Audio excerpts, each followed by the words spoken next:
employed in the government of Edo State, who are the ones running our skill development agency. You saw the video that played a few minutes ago, and you'd see the kind of groundbreaking work Alaghodaro is undertaking.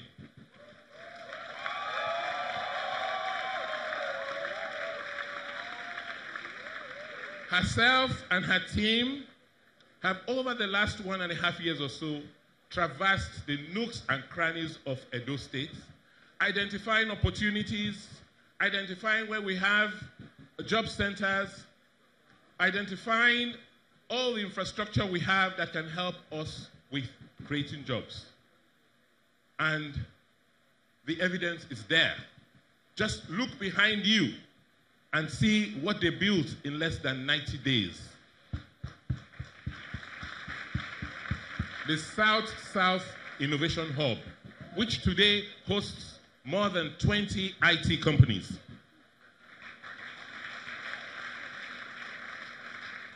One of their first assignments was to create a portal, the Edo Jobs Portal. And many people thought this is just one of the many things that government has promised in the past and did not accomplish. And so many of you did not register. We only had about 200,000 people who registered on our portal. And of those 200,000 people, the testimony is here.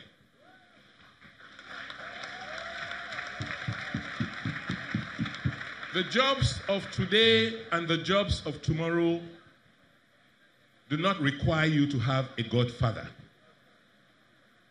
All you need to have is the knowledge and the skill and the passion to want to work. That is why when people come to me to say they want jobs, I say, have you registered on Edo Jobs? Because when the opportunities come, that is the first place we go to find out those who have the requisite skills. You don't have to all have degrees or certificates, but just let us know who you are, where you live, what you have done. If you have not done anything, what your passion is. Hopefully, realistic passion. And when the opportunities come, we go there and we search. And it's from there we pull people and introduce them to the opportunities. So if you are not there, if we don't see you on Edo Jobs, it will be hard and difficult to attach you to opportunities. We have checked, and when we checked, we found out that we were not lacking in terms of what has been said to have been done. On the last count, before we started our restructuring, we had over 57 government-established job centers. What do you call them? They are skill acquisition centers that were built all over the place, either by the state government, federal government, local government, constituency projects. They're all there. But are they creating any skills? We realized that we had over 400 so-called private skill acquisition centers who were pretending to be training people on dressmaking, on hairdressing, and all sorts. And what were these centers? These, we realized, were centers where people were using for human trafficking and organizing people for illegal migration. And we shut so many of them down, and we are restructuring them. So we are building these centers, we're rebuilding them, we're making sure that there's electricity, we're making sure that there are amenities, and that we know what is going on in each center. We are, as I said, focusing on using technology to drive jobs. And the responses we've received to date have been very, very impressive. And we want to use this opportunity to thank all our partners, our technology partners, our multilateral partners, people like the World Bank, people like the EU, people like the UN and its agencies, all of them, foreign and local, who have supported us in our strides, in all what we have been doing to build the centers. We want to say thank you. We appreciate what you've done so far, And like you have seen, we have just started and we will still need more support.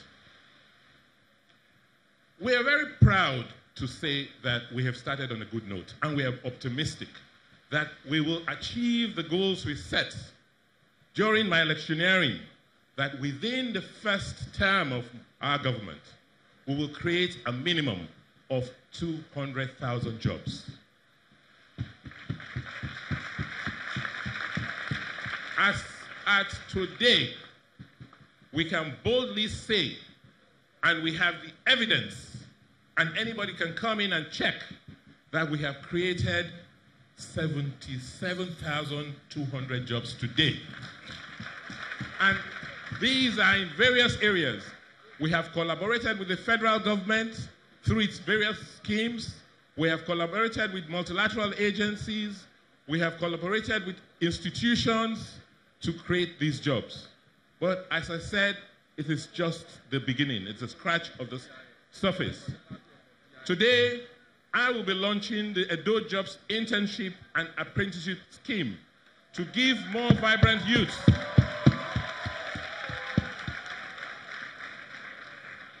the opportunity to get jobs, to get work experience while they are being paid on internship.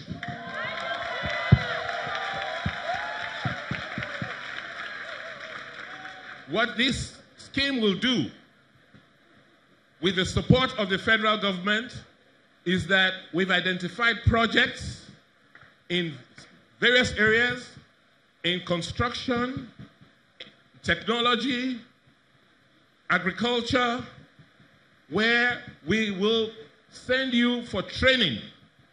And while you are being trained, you will earn a stipend. So that by the time you finish, we will place you in specifically identified jobs.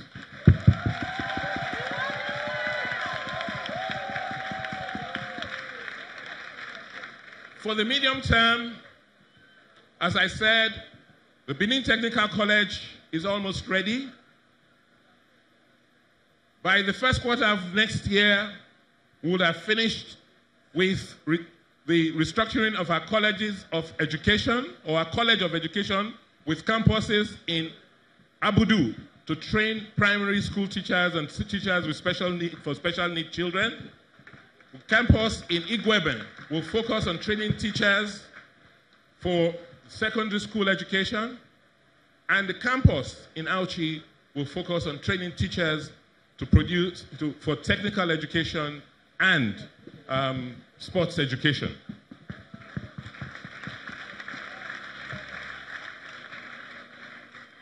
Before I end my opening remarks, I want to assure you that your government, our government, is undertaking some fundamental reforms, particularly at the heart of government, at the core of government. Because if government does not work, if the bureaucracy of government does not work, if government is not in a position to think for you and think of a future for you, then that future will not come. And so we are restructuring government. We are making sure that the right people are given the right jobs. We are making sure that our civil servants are being trained. Next year, we're going to be putting a lot of money into training. We do not want to have ministries that are run based on proposals of private interests. We want to have government that is run based on knowledge, information as to what government should do for its people. I don't want to see a government where decisions are made basically on the proposals that have been submitted by somebody.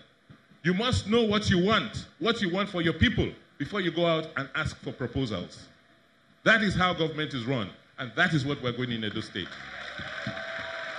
So that the crisis we face today, which was created by all the unfortunate decisions that were made before President Buhari came to power,